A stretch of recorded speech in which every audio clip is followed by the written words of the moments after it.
Welcome, low ego action heroes. This is Debbie Levitt from Delta CX. We're a full service CX and UX agency, and welcome to the normally regularly scheduled office hours Ask Me Anything, except today we do have a special guest joining in who I'll bring in just a moment. Just want to remind everybody that if you'd like your question answered, it's totally free. You can drop your question in the LinkedIn chat or in the YouTube chat. Hello, Shannon. Or you can ask at deltacx.link/ask, which is available 24 hours a day, 7 days a week, and then we save them up for the broadcast. So that means I already have 3 or 4 questions that have been sent in today. So let's bring in our guest and learn more about him, because I think it's his first time on our show. So welcome, Jeremy. Please spell your name and tell everyone of your fantasticness. Hi, it's great to be here. Debbie, thanks for having me. The name is spelled Jeremy, and the last name is Kriegel. So Jeremy Kriegel, I've been in UX for about 25 years now. It's been a while. Worked in a variety of different organizations, from startups to Fortune 100s, as an independent consult agency, large agency, healthcare, biotech, e-commerce, financial services, online gaming, B2B, B2C. I've done a little bit of everything. I'd say in the last dozen years, I've been mostly focused on agility and helping teams, both UX and product and dev teams, work together better and become more agile, as well as building up UX practices in small to medium-sized companies, which is what I'm doing now. I've recently joined a company called Omnicell, which does pharmacy robotics. We have a very small UX team, and we're just growing like gangbusters here. Good. Awesome. And are you hiring right now? Yes, we are hiring. So I have, there are some jobs posted on LinkedIn and elsewhere, and there will be more coming, especially for the entry-level and mid-level roles. I know there is a lack of those out in the industry, and we're going to try and do our part to create some opportunities for folks who are earlier on in their career, and make sure that when they do join, they're partnered with senior people so they get the mentorship experience that's going to help them grow, as opposed to just, shuffling them off to a project and letting them, sink or swim on their own. I don't think that's good for anyone. Well, great. I'm so thrilled you're doing that. And you also have a new podcast. Tell everybody how they can find that. I do. So born out of some of the frustrations that I've been seeing and out of talking to some folks, what they were seeing in terms of some of the challenges that UX has been facing, I started a podcast called Saving UX. My conversation with Debbie is going to be the episode that launches tomorrow. And you can find that at sux.live for Saving UX, as well as on most of the popular podcast platforms. No, well, but sometimes in those situations, it kind of sucks. Yes, it hurts. It hurts. Shannon wants to know if your jobs are local or remote. So that is one of the awesome things, is they are all remote. While we have offices, a couple of offices in the country and around the world, for the UX team, we are hiring a fully remote position. So I'm in the Boston area. 2 folks on my team are outside Denver. 1 person's outside in Illinois. So we are spread out, and that's Did I spell that right? Is it omnicell.com? Yes. Okay. So that's where everybody can check these things out and keep an eye on what's being posted. Omnicell.com. Great. Well, then I will jump in with the first question. It was actually a question we got this morning, and I was curious how you might answer it. And the question was, can you advise on how to start an information architecture process in a company that's new to HCD? Oh boy. So I've started a lot of practices, and I guess where I tend to go is I think about what is the biggest pain that the organization feels that UX, IA, HCD, et cetera, has a process, tool, et cetera, to help alleviate. And for me, one of the differences there is I didn't say what's the biggest need the customer has, because I find that in order to be effective, I have to bring the team along before I can do really good user-centered work. So I have to earn the trust of the team before I can really change them. So I actually look for the team problem and the team pain first, help them with that, and then I can move them into more of a user-centered space. But I think if I try to move them too far and they're not ready for that, or it's not the pain that they're feeling, it's a much harder process. So I'm earning that trust first, and then I'm spending that capital to move them where I think they need to go. All right. Well, thanks. We've got I can give more more, I can give questions queued examples, up. but that's the high level answer. Well, yeah, we usually do a little bit of each depending upon how many questions are flying in. We've got 11 people watching live on YouTube. I've got 3 more questions queued up, and they're a little bit longer. So I guess if we feel like we have time and there's no questions, we'll come back to that. But everyone, ask your questions. We're here. All right. Here was a long story. So hopefully it'll make sense. As a researcher, I feel very out of the loop on my team. Engineering and product managers talk to each other constantly. Engineering and design work together to build. But I find I'm always the last person to find out about projects unless someone wants something tested. Have you ever dealt with this?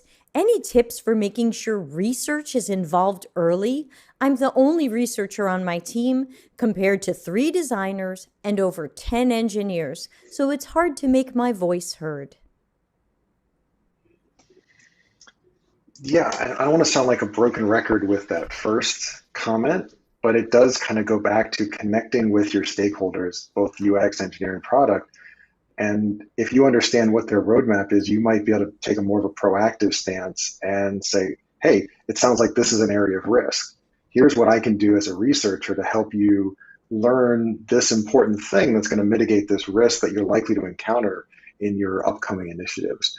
And then you'll become more of a partner instead of a order taker, right? Wonderful. If they're just bringing things to you and you execute, that's useful, but you want to be able to sort of move up the proverbial value chain, and you're only going to do that by understanding the problems that other people are trying to solve.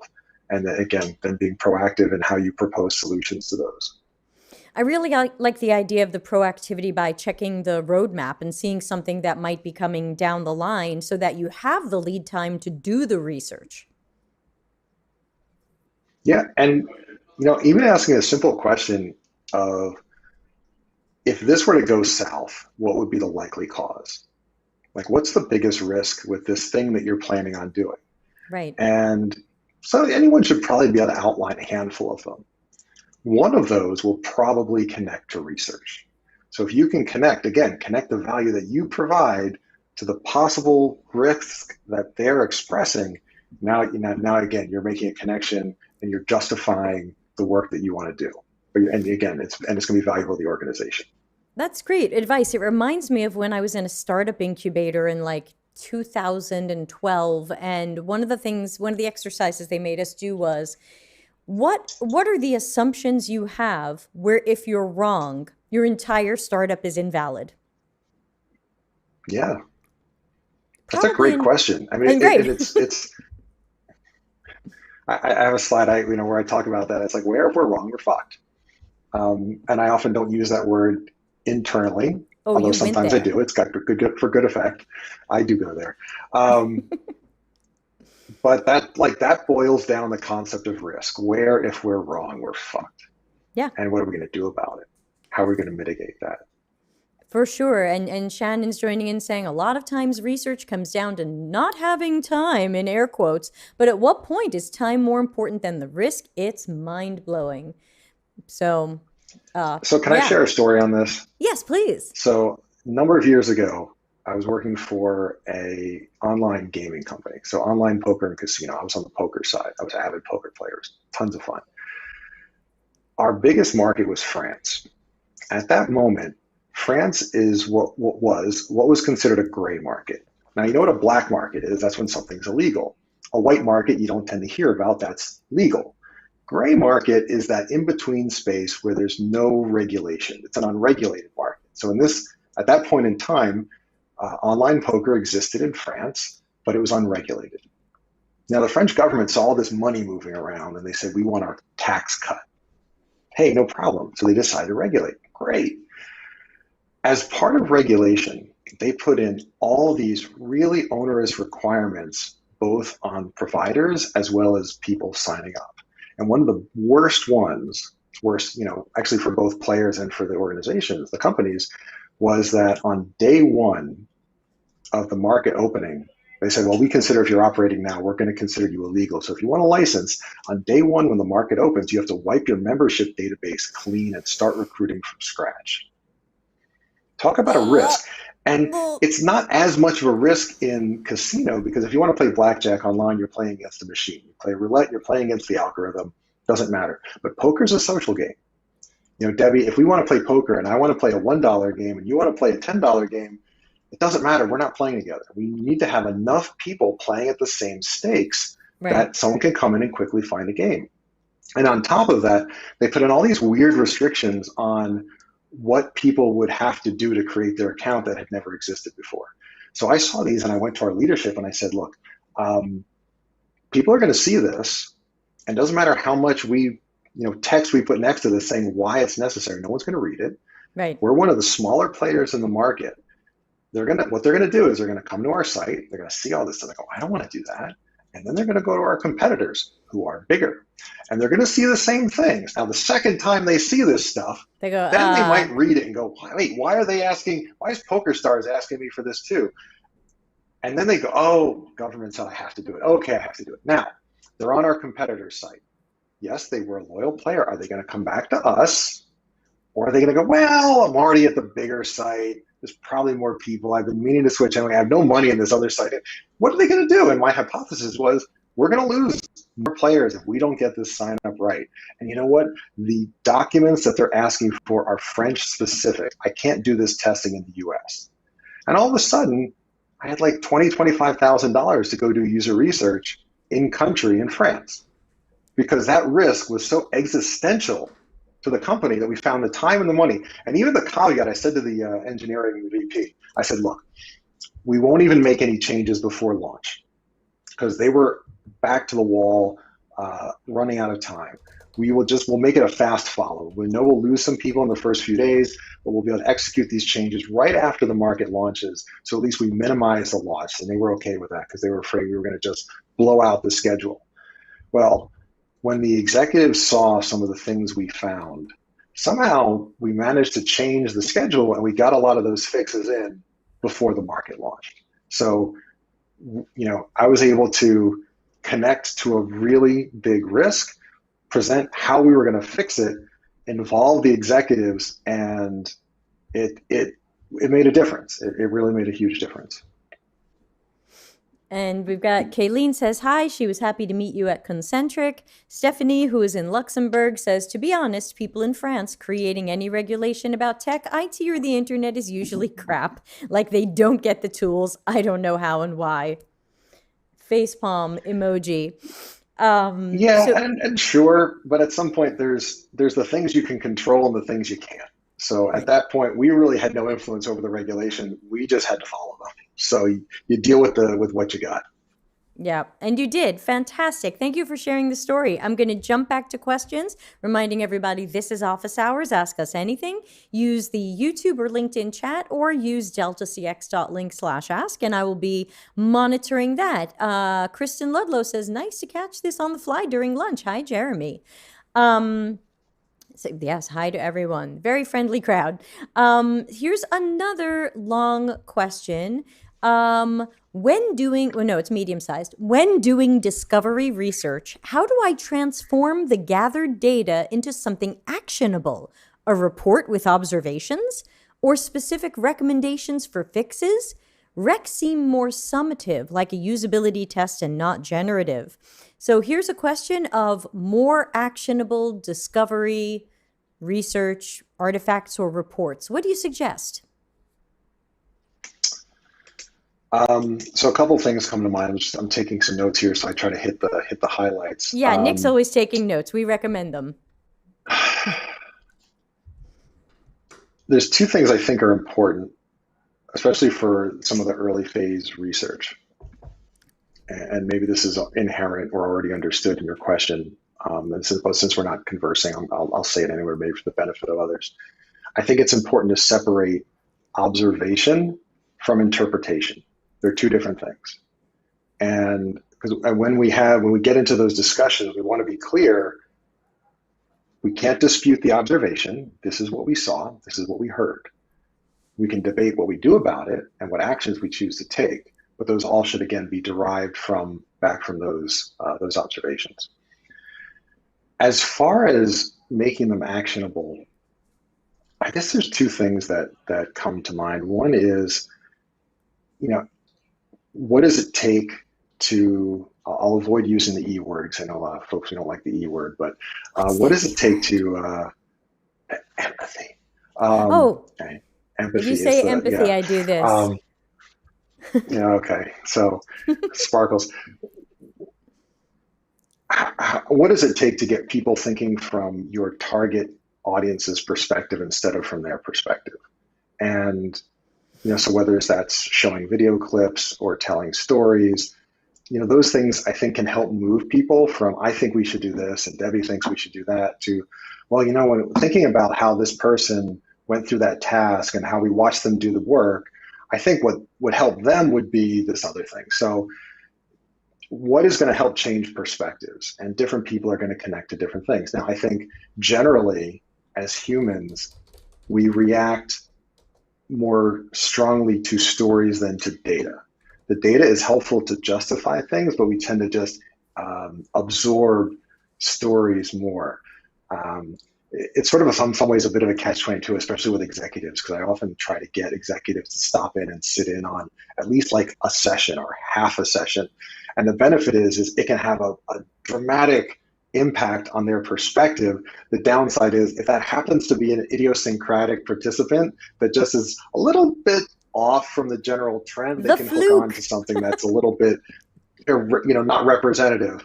So that's when the data can help kind of back up, like, yes, this is a good story, and it aligns with what we saw from the other people we talked to. So I think the stories help humanize it, and the data helps justify it. Ideally, we're combining the qualitative, small sample size with some quantitative data to give it legitimacy. But frankly, especially in the early stages of discovery research, I think the qual is much more helpful. Love it, absolutely, and agree. I definitely think that videos and video clip montages will really hopefully help people understand whether or not they have empathy. Though, of course, we like to say, if you're on YouTube, empathize with the like button. Let the algorithm know that you liked this one. And, of course, subscribe and ring that bell. You can join our Slack channel, totally free, deltacx.link/join Slack. And, of course, the tip jar, optional, but buys me cheese, deltacx.link/tip, though I think my boyfriend and I are going to try Weight Watchers again, so it might be buying chickpeas for a little while. So, good, Maggie's here, Vasilis is here, Kayleen is here. She says, press F to pay respects, press E to empathize. Yes, please. Great advice. Love it. We should have you back. This is so fantastic. So here is a new question. I'm not getting new questions in. Where is it? Oh, Maggie says press D for design. Where's questions? Come on, people. Ask more questions. Get them in here. This question came in earlier today anonymously, and it says, I ran a week-long diary study recently, and as expected, I had a few dropouts. However, of those who dropped, there were some great quotes and clips that I think would be really useful for the team to see. Would you think it's fair or good research practice to include those user data points in the final write-up, even though they only completed 1 or 2 days of the study? Great question, anonymous person. So, Jeremy, if someone is kind of an incomplete participant, can we still use any of their quotes, clips, or data in our reporting and artifacts? So I guess let me caveat, I'm definitely more on the qual side and the quant, so I'm not going to, legitimacy. But I always feel when you're dealing with qualitative research, you're recognizing that it's small sample size data, and they might have finished that and not given you anything else useful. You collected that data point. And as long as they were part of the study, they were part of it up until that point, I would say you can use it. And maybe if there's someone out there who disagrees, throw it in the chat, and I would love to hear why. But as it's a story, it's an anecdote. if someone had dropped into a user session with me and we spent 5 minutes having a conversation and they got a phone call and they had to leave, well, I would say that I collected data for the questions I asked them in that first 5 minutes. I Right. obviously can't comment on how they might have reacted to the other tasks or questions I didn't give them. Right. But is it any different than sometimes you take a divergent path in a session or a study and you don't get to ask all the questions. It doesn't invalidate the data you collected. So I'd say for qualitative, I would be biased towards including it, and I'd love to I hear someone else's perspective on it. No, I like that too. I do. Sometimes I might point out in the report, like this person didn't end up completing the study, but still had some interesting perspectives. So yeah, I would think we would include it as well. You're right. This is more about qual than about 78% of people said meow, meow, meow, as we say on the channel. It's one of our catchphrases here, which means Kayleen is seconds away from writing cat emojis. So let's move to the next question. Oh, I see Wilson has a question too. Don't worry, everybody. I'm copy pasting your questions. I think we're up to maybe X's question. So let's see. Can I roll it back in the chat room and put it up on the screen? Ecta, here it is. Okay. So X's question was, in your experience, what kind of deliverables from observational studies or qualitative research have been the most convincing for stakeholders to change the design? Now, she asked that about 10 minutes ago. So it's a little bit of an echo of what you were just saying, but I'll still let you answer that however you like. And we did get our cats. Sure. Yeah, love the cats. Thank you. I think that frankly, the videos are one of the most impactful things that I've seen in my career over and over again.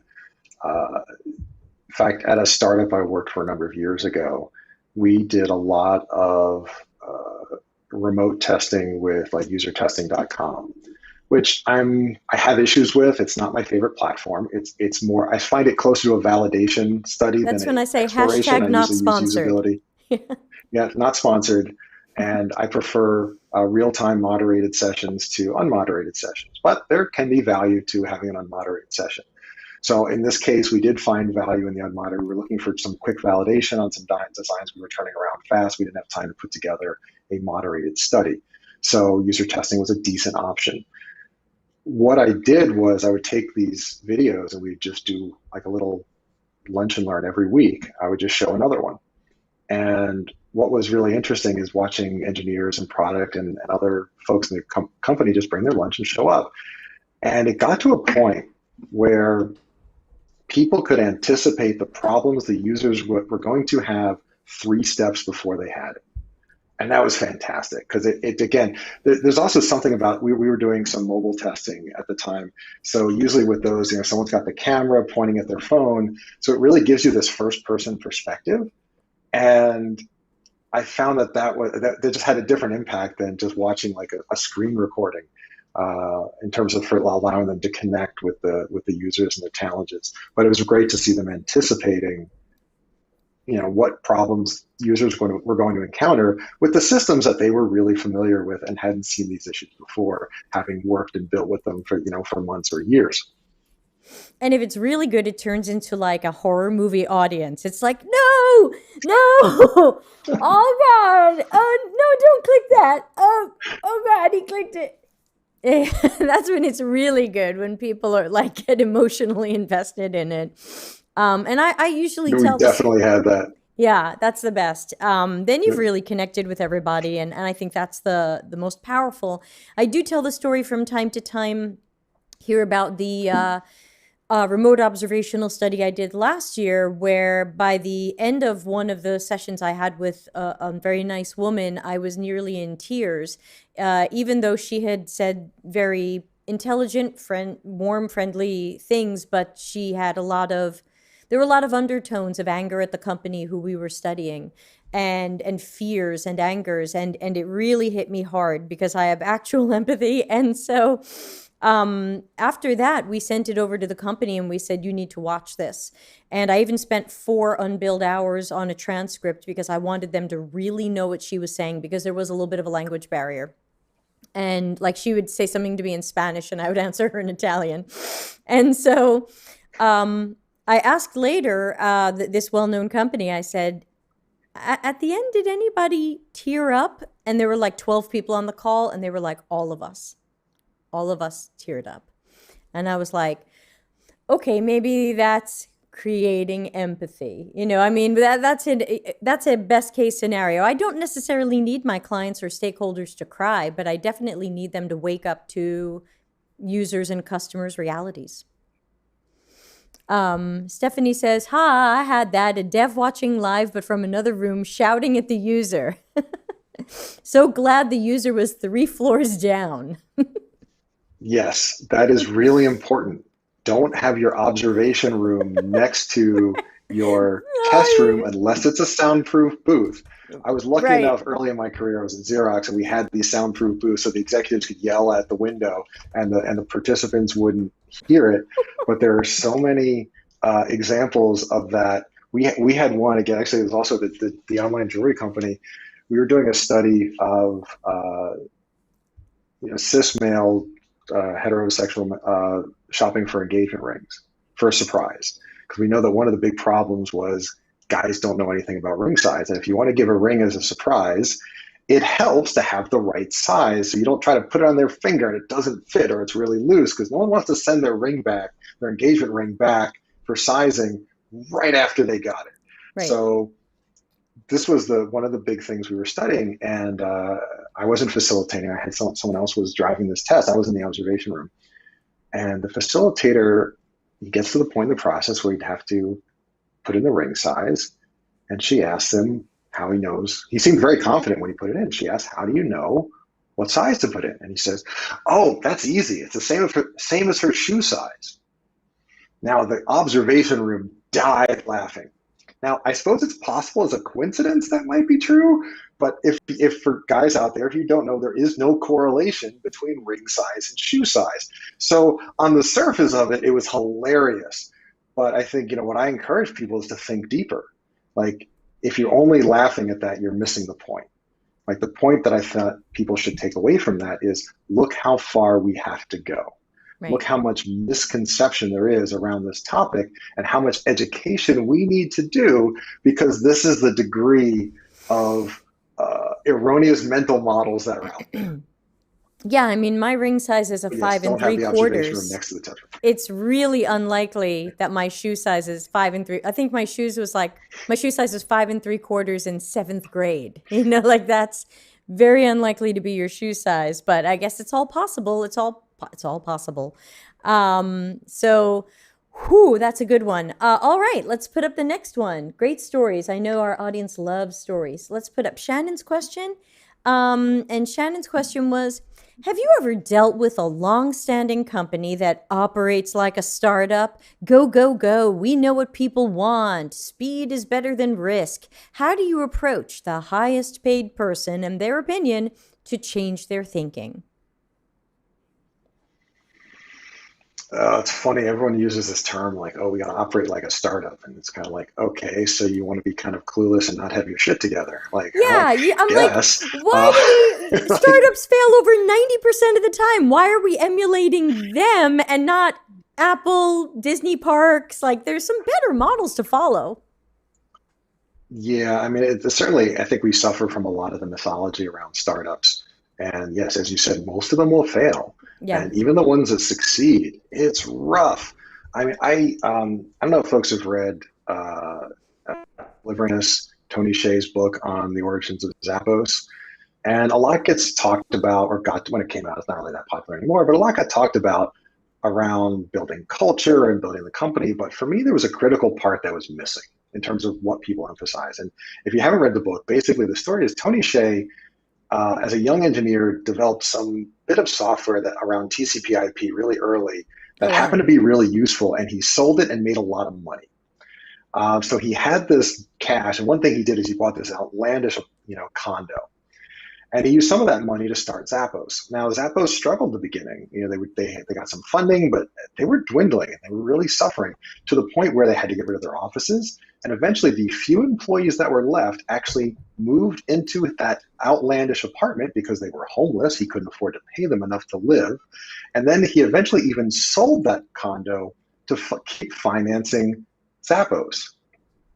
So Okay. now eventually it became the Zappos we know and love, but without that dumb luck of that little piece of technology that he stumbled into, that was the dumb luck of overpaying for an outlandish condo, which gave him the assets to keep Zappos going, we wouldn't have one of the biggest brands in the world. And so we talk about like being a startup. It's so unlikely that startups succeed. And again, most of them are a mess. I've worked in a ton. Um, so the whole mythology of a startup needs to die. Sorry, what Yay! was the Kill it with question? Mythology of the startup. fire. Yeah. Um, What was the question again? yeah, sorry. Let me Oh, find how that. do See if I can. I how can't do you find approach it. I've the lost it highest again. paid person when they Yeah, want to move fast and how they do you don't care approach about the risk? hippo to change their thinking when they think we're cool like a startup? Speed is better than risk. I'll try to find it. So I would question that. So it's okay if we spend X amount of money and we're wrong? Is that Right. okay? A friend of mine used to say the difference between an experiment and a risk is how much of your budget you blow. So if you got $500,000 and you spend 250,000 and you're wrong, that's a failure. If you spend $10,000 and you're wrong, that's an experiment. So how much are you comfortable losing and being wrong? Right. And that Spoken might like a poker bring player. back like what does failure really mean? Yeah, what are you willing to bet here? What are you willing to wager? There's a great book, Thinking in Bets. Again, it talked a lot about what we do in the agile community. Small bets. What's a small wager that you can make that will help you determine whether you're going in the right direction. It's worth making further investment in that. And you can make multiple small bets. You can try out lots of different directions. Bigger companies actually have more resources to try that than startups, which really kind of have to focus in more of a linear progression because they just don't have the capacity to take lots of different bets concurrently. So really, I would explore like, what do you mean when you're comfortable with failure? Let's explore the boundaries of that, and that also might lead to some different. There might be more boundaries than previously existed, but otherwise, for me, I like to think in, can I get the team to think smaller, smaller, smaller?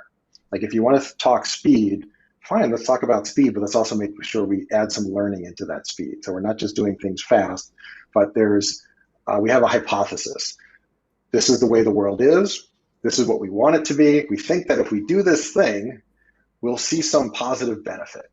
Okay, well, what's the smallest thing that we think will move us in that direction? Great, let's do the small thing. Does it move us in that direction? If yes, maybe we do more of it. If not, well, why not? And what are we learning so we can adjust?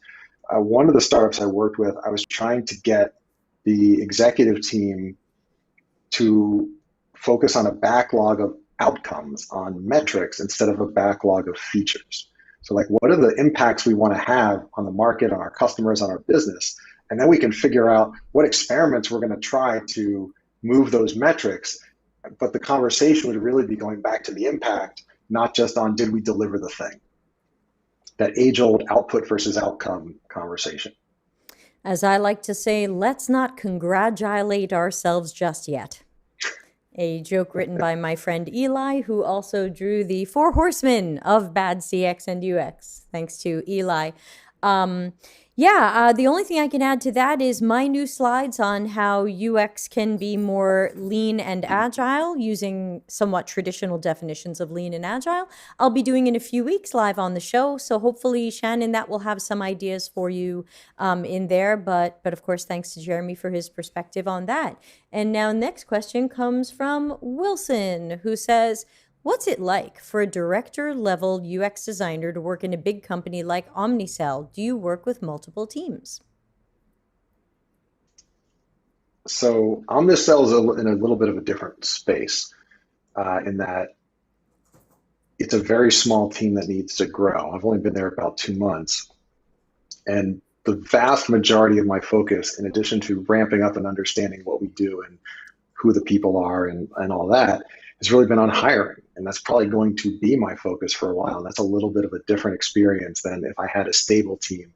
Say I was at Audible before this, and where I led two different UX teams. And I was also in like a solidly middle manager as a director, because there was also senior directors and a VP and an SVP. So as director, I was solidly in the middle at Audible. I am the most senior UX person at Omnicell. I run the practice, much smaller practice for now. As you move into more leadership positions, you spend less time doing design work, and that's just a reality. There are certainly player coaches, and in other organizations where I've built practices, the Broad Institute is a great example. I came in as the first UX person with the expectation I was going to grow a practice, I would lead it, but there was no one there. So I was doing the design work, I was doing the research, and I hired a visual designer, then we paired together, and then we hired a researcher, and there was the three of us, and we started hiring more and more people. And as the team grew, I started to separate from a lot of the day-to-day design work to focus on, are we growing the practice? How are we working together as a team? How are we collaborating with other parts of the organization? Do people understand what we do and the value of it? Am I communicating and with them effectively? Are we serving our internal stakeholders well? Where should we be going as a team? So those are like the questions that you get more into as you kind of move up in seniority. So having a design background certainly helps me when I'm mentoring folks on my team, although a lot of the things that come up tend to be around their people problems. How are we relating to other people we have to work with? And personalities are going to interact differently. How are our processes working? Is the UX process and the dev process and the product process, how are they all gelling together? How do we get the people together to make sure that the process works well? So the kind of work is just different at a director level. Does that answer that question? I think so, because originally he said director level UX designer. And I think some people are just unfamiliar with how the levels for jobs go, that eventually once you get past senior lead principal and you're moving into manager, it's not usually manager of UX design. It could be, but very often it's like UX manager. Oh, thank you for the Diana emoji, Wilson. So I'm sorry, I have an emoji of my dog some people put up. Yeah, so it's like UX manager, UX director, head of UX. It's not always head of UX design, and certainly at that point you're hopefully more strategic or more mentoring and coaching than individual contributor doing the work. Yeah, and I will say for myself, there's a bit of a tension that I try and negotiate, because there are definitely expectations around doing strategy work at the high level. And I like doing strategy work. It's fun. But because it's fun, I also want the people on my team to do the strategy work. So as much as possible, I want to push the fun stuff down also just to the people who are closer to the work, and support them so that they're coming up with the strategy for their area, and I'm just helping them see how it all connects together at a higher level. But I would be very happy with my team, leading that work, because especially for individual contributors, that's going to be the stuff that typically is going to really motivate them, and I don't want to take that work. I want them to do the really fun stuff. Yeah, I But always I have think to counter that with the expectation from other parts of the organization that I, as a senior UX person, am going to be creating certain artifacts and doing certain work. Now, for me, for my money, it's like my job is to make sure it happens, and it happens well. It doesn't matter who does it, but again, you have to be sensitive to the expectations of the people that you work with and for. Super. Thank you so much. Reminder to everybody, we have 20 minutes left. If you want to get your questions in, I would say speak nowish. So you can send them in on the LinkedIn, on the YouTube, anonymously or not anonymously at deltacx.link/ask. And we've got one more question that's queued up until I get some more. And this is from a good friend of the show, Kayleen, who asks, ever been given a short amount of time to do research? How did you handle it? Well, I'm always given a short amount of time to do everything. You're never given enough time time or Right. resources. It's never enough. Um, so it's always the question for any part of work is, where are we trying to go? Where are we? What resources and constraints do we have? And how do we craft a process that's going to get us as close as we can to our goal, given the resources and constraints that we have? So now sometimes the outcome of that is, I don't think there's any way we can get to our goal with the resources and constraints that we have. Are any of these movable? Can we change any of these? Because I think if we do this, we can get closer. And sometimes, look, a lot of constraints are self-imposed. Some person told someone else that we do a thing by a date, but that's only because we told a person who told another person that we do a thing by a date. But it's embarrassing to have to go tell them, well, it's going to be a different date. But that's something that's under our control. We can tell people, you know what, to do a better job, the thing is going to be by a different date, or we're going to do a different thing. But that's different than, well, we have a release that's tied to this event, and if we miss this event, which has huge PR, blah blah blah, we don't get another, we won't have that exposure for another year. Okay, that's a little bit more of an external constraint, but a lot of the constraints are self-imposed. So, I look at it as, after all this time, I have a decent toolbox of stuff, and I like to think that I can be fairly creative. So if I try to work within that. What are the tools I have? What have I done before? How can I think of modifying things that would maintain a fair amount of the original value without, maybe you can compromise a little bit, but not too much, and still, again, get us close to the goal that we wanted.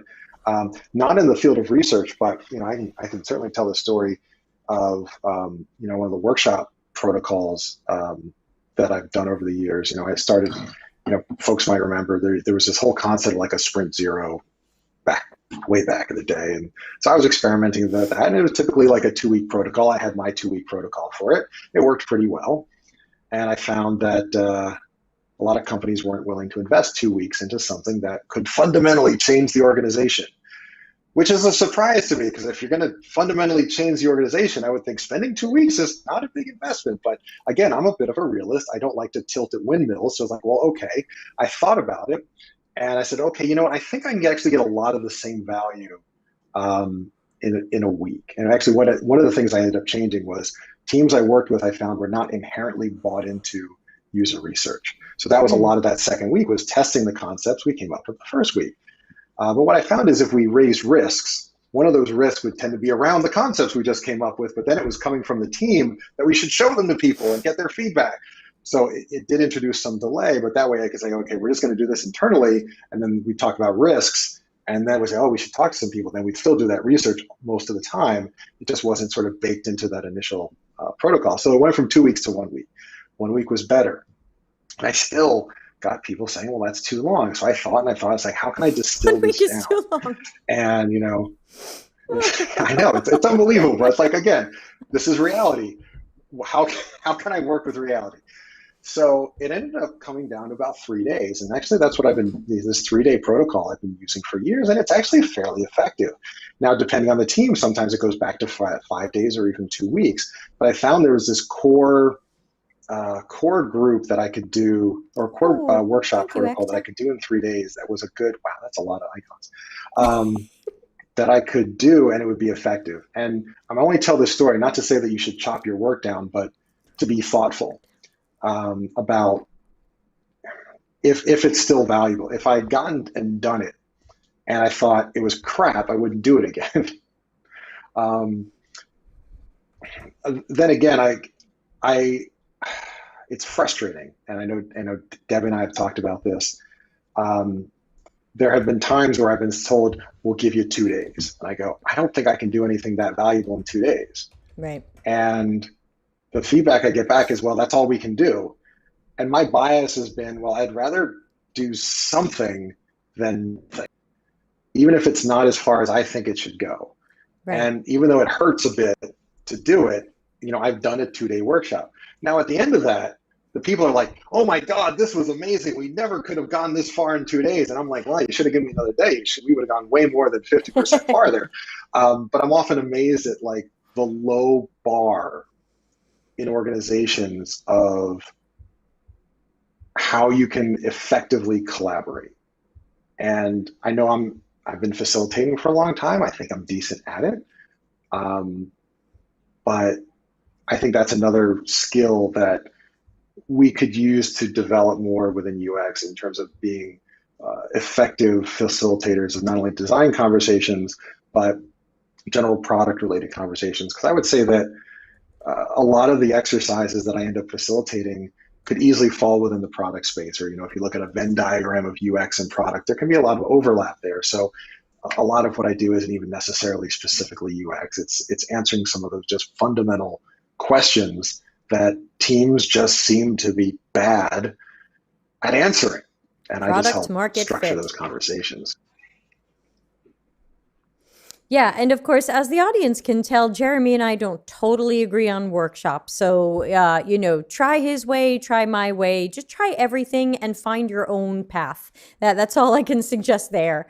We've got a few more questions coming in. Wilson is back and he is asking questions furiously and fast. How do you balance your strategy in helping your team and not micromanaging them? So I don't think micromanaging has been a problem for me because I'm fairly lazy and I don't want to get too involved. I want to leave things to other people because frankly, it frees me up to think about other things. If I'm digging into someone else's work, then it means I can't do the other things that I really want to do. I don't want to dive into their details. Now, I will say one thing that I do have to watch and I've been mindful of is, as someone who's been designing for a long time, I've seen a lot of patterns, I've seen a lot of user research, and I have a pretty good sense of things that are likely to work and things that are less likely to work. Sure. And so sometimes I'll see someone present something and I think I have an idea that might be more effective. The question I have to ask myself is, how much more? Because if I'm not convinced that it's significantly more effective, I run a serious risk of interjecting into someone else's designs. Because what I will do is the more I do that, I will start to remove their autonomy. Because They will be less willing to put their own ideas forth because they'll be waiting for my approval. So unless I think that there's a big difference between my idea and their idea, I'll usually let their idea go and focus on how are we going to evaluate it, measure it, et cetera. Another technique I use, and I came to this more from my participation in conferences, because I was going to a lot of conferences, and look, I've been doing this for a while. I'd hear a talk, and I would think, okay, the speaker said some good stuff, but I think they're missing an important point that I think the audience should know. And I at least had enough mindfulness not to be the asshole who raises their hand in a talk and instead of asking a question makes a statement. Not your stage, sit the fuck down. I was mindful enough not to be that asshole. Israel, they're very blunt in Israel. I handed it right back to him. I said, do you want to switch spaces? I said, do you want to switch places? And he left the room. I was like, that works for me. Moving on. Sorry, go ahead.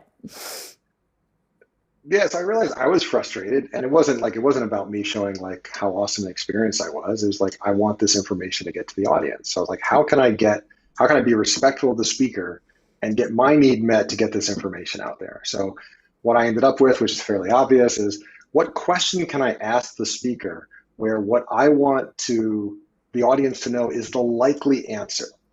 And so now it does require a little bit of, I have to put my ego down, because in asking a question, it indicates to the audience that I might not know the answer. And I kind of think I do know the answer. So I had to let my ego go down a little bit so I could ask that question. But again, for me, it was, I want to do this in service of the audience, not to show how smart I am. So I would ask the question, and 80% of the time I'd say the answer is exactly what I'd expected, and both of our needs get met. Audience gets the information, speaker gets to be the expert. But 20% of the time they give a different answer, and they're like, that's really interesting. And so then I learned something. So I've tried to take that approach when I'm doing design reviews as well, as if I'm giving feedback. Instead of giving them the feedback, can I ask a question that might lead in that direction without it being a leading question, obviously, and see what kind of conversation comes from that. So I try to ask more state less, ask more. Love it. You are such a fantastic low ego action hero. Thank you so much. We've got 2 more questions and then I've closed the bar because we've only got about 8 or so minutes left. And I just get the feeling 2 questions will run us about that. So Katie, friend of the show, Katie asks, I'm looking for, I've got 2 questions. We have more questions after this. Sorry. I'm looking for a remote UX research position, but I've always worked in the office. Do you have any tips for a successful transition? Excuse me. Now, I assume you mean transition for yourself going from in-office to remote. I think so. There are whole communities out there around remote work, and I would recommend connecting with some of those, whether it's about your workspace setup or changing your habits on how you communicate. I mean, the team communication is probably one of the biggest changes that I see, because you just don't have those informal encounters with people that kind of create those bonds with your team. And COVID has certainly made that worse. With teams at Omnicell, we did this at Audible during the pandemic. We had to set up like coffee chats. It was a meeting, and yes, people were sort of sick of meeting, but it was like, we're going to spend half an hour once or twice a week to just talk about stuff. Like, what are you up to the weekend? What do you like to do? But like, not, I guess it could be work, but it doesn't have to be work. Just these informal times to talk. And that really helped to kind of connect the teams to each other. I did things with them like, what was it called? Personal maps, which came from, I forget the guy's name. His whole thing is like the management 3.0, but it's basically like a mind map of your life. And, so I had each person was paired with someone else on the team, and they would interview that person and then create this mind map. Some did use software, some people hand drew it, and then they would present the other person to the team. And it was just, again, a way to get to know people outside of work. So I'm not sure if this answers your question. It's not necessarily about how to be a better remote UX researcher, but there are going to be some of these intangibles that if you already haven't figured them out in the past year of remote work, are going to become more important as we look towards a future of remote work. I mean, I'm in a co-working space now because I'm actually meeting some of my coworkers in person for the first time. There are a bunch of us in Boston, but we have no Boston office. I am going to be remote for the foreseeable future. I just redid my home office. It was reasonably ergonomic before, but I added the standing desk and put my monitor on an arm so I could make everything more adjustable, because like, this really needs to fit me so I'm not in pain, I'm comfortable, and I can get good work done. So there's a lot of stuff around the work that's going to make a difference. But if you're looking for, specific things about research, there's certainly a wide body of knowledge around remote research, and there are probably other folks in communities you can connect to. Thank you. We've got one more from Wilson and a double question from Kristen, who I hope is still watching because she's messaging me on LinkedIn like, okay, you're everywhere. So Wilson says, what does your UX hiring process look like for your team? Are there design or whiteboard challenges? Does someone else in the company help recruit, or do you? Yeah, so we have a recruiting team, and personally, I have not found design challenges to be effective.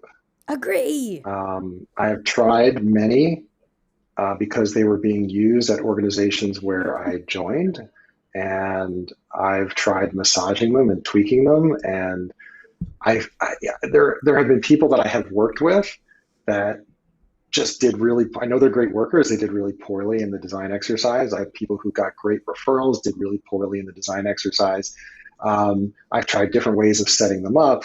I definitely avoid making them work related. That you should not do a design exercise that is related to the work that the company does, because that's potentially spec work. You should be paid for that. Thank you. One of my coaching clients today showed me his design challenge for an interview, and it was adding features to the company's real app. And it was go look at our app and design how you would have it do this and how you would have it do this. And I told them, first of all, find out what this pays. Second of all, say no. Thank you. Look, I think I just want to know, there's reality. So like in my last job hunt, there was a company that I was talking to, and they had no UX. and someone had recommended them this type of design challenge, and they were doing it. And in my interactions with them, I felt that they were an ethical company. So I chose, no, even knowing that it's not an ethical ask, I chose to do the design challenge. I presented it, and in my one-on-one with the hiring manager afterwards, I explained why they shouldn't ask other people to do that. I understood how hard it would be for them to evaluate design talent without designers on staff. It's a bit of a catch-22 when you're bringing in the first person, how this exercise would be viewed by the community or what they were really asking for. They seemed to appreciate that. They did not make me an offer, but they did seem to appreciate it. So I much prefer to hear case studies. I want to hear about work you actually did. Now, I will say that I have not seen a lot of good case study presentations, even by people with a lot of experience. So look, there are a small number of questions that you're going to be asked in an interview. If you don't know what they are, start Googling HR websites or UX websites and interview, and they will tell you what are the questions you're going to be asked. Be prepared to answer those questions. Be prepared to tell a tight narrative with supporting artifacts around those questions. If you're telling me a story and you're just putting up an artifact that is related to another part of the project, or it's the same thing, the same one screenshot for the whole case study, that's not really adding to my understanding of your work. So if you're going to show something, show me and I want to see the messy stuff, frankly. I don't want to just see the perfect ending. I want to know where you started, what you were trying to accomplish, where it went wrong. It always goes wrong. What you learned from that, how that pivoted. Show me the in-process documents, not just the pretty stuff at the end. That's going to tell me what you're going to be like working with my team and with my colleagues. So yeah, now there is an uncomfortable truth in interviewing. And it's something that we can be mindful as hiring managers to counter, but also as a candidate, you have to be mindful as well. And a guy I know wrote a book on recruiting, and when he wrote this line, it's just boom, mind blown, stuck in my head, so true. He said, the skills required to get a job are different than the skills required to do a job. And now as a hiring manager, what we want to do is structure our process to minimize that effect as much as possible. And as a candidate, you have to realize that that is how you're going to be evaluated and prepare for it. And that's, that's the reality. So be able to tell a tight case study and present it. Hope that the hiring managers you're talking to are going to be of the better kind and looking for your skills in the case studies, not just how savvy a presenter you are, but try to become a better presenter. I don't know if that's helpful. Wonderful. Thank you so much. And now our final question, which is all we have time for, is a double question from Kristen. And it says two things. First off, thanks for creating that career spreadsheet back when the pandemic started affecting so many design careers. Oh. Second, a little more of a question, though clearly a fun one. How do you like Boston? It's my home city. Okay. For those folks who don't know, early in the pandemic, I just put a post on LinkedIn to anyone who'd been laid off, furloughed, or whatever BS, euphemism was around. I would give some, half hour free career coaching. And I figured I have a decent network. A couple people might respond. And it was overwhelming. And the post got 75,000 views and I had hundreds of responses. I ended up doing 100 plus half-hour sessions myself. The spreadsheet she alluded to, I ended up, some of the overflow went to others, and I recruited some other people to try and connect them with so they could get some help. But that was that, and I just reached out and did what I could to help folks, and it was very rewarding to do so. And it's been great to kind of hear from people since on them landing gigs and all that. So. I was happy to do it. I wouldn't be where I am if I hadn't had significant help from lots of people along the way. So I think it's just up to us to, kind of reach and help pull people up. I've been in Boston since 2000. And while I say that no one stays in Boston for the weather, we stay despite the weather. I do love the city a lot. It's kind of like the best of a big city and a small city because you have all the great cultural elements of a big city, but it's really a small city, so it's easier to get around. Crappy public transport, and probably most cities, but when compared to like a New York or like Paris or something, it's crappy public transportation. But I live outside. I live in Arlington, which is just outside Boston, and I You're can bike supposed to to say most places that I Arlington. work.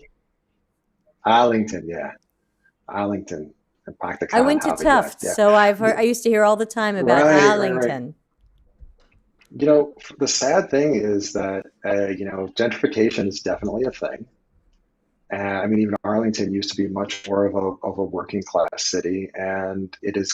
I couldn't afford to buy a place there now if I hadn't bought there when right before right before my daughter was born 13 years ago.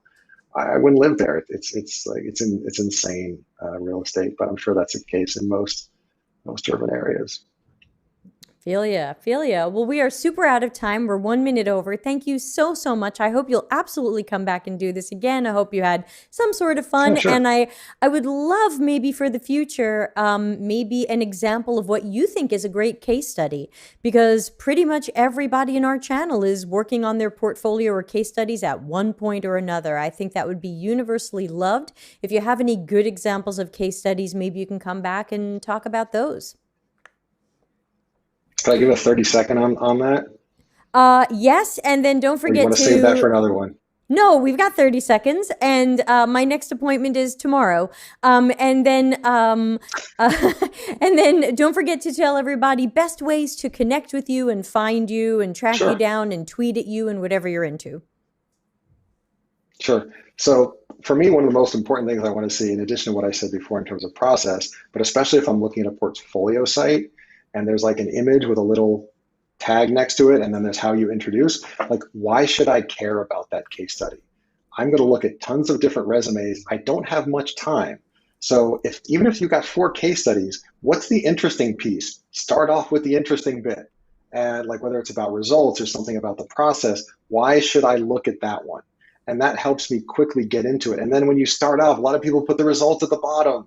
I don't want to scroll through all that. Tell me why it was awesome right at the top. It's like the old formula for a research paper. You tell the conclusion, and you go through the process, and then there's the conclusion. So just tell me why it was awesome and what you accomplished right off the bat. Some kind of table of contents is really good. So just so I can scan and see what I expect to find there. If I really care about like a heuristic analysis, for example, and I don't know that you did one, I might skip over that entirely. Whereas if I can look at the top and go, oh, you did A, B, C, D. Oh, I want to really jump into your persona work. Great. Let me just go down to that. Oh, your user research. Oh, you did that. I didn't think that would be here. Great. Let me go look into that. But if I don't see some of that summary right at the top, I don't know. Assume the person who's looking at your portfolio has very little time, and you have to earn more time. So by telling me something interesting, you earn more of my time and attention, and I'll read more. So that's my quick thing on portfolios, and at least online portfolios. Well, thank you. And the Oh, only and thing how I to would add to contact that, me.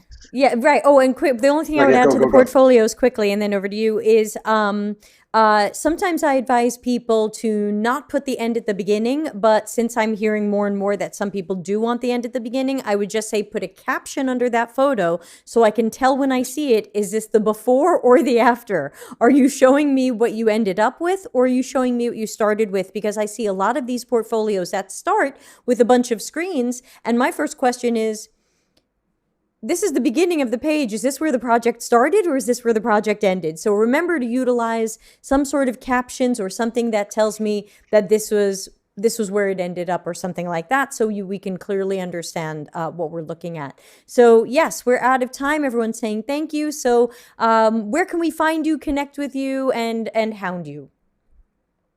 Sure. So I'm on LinkedIn. Again, Jeremy Kriegel, Jeremy Kriegel. LinkedIn is a good place.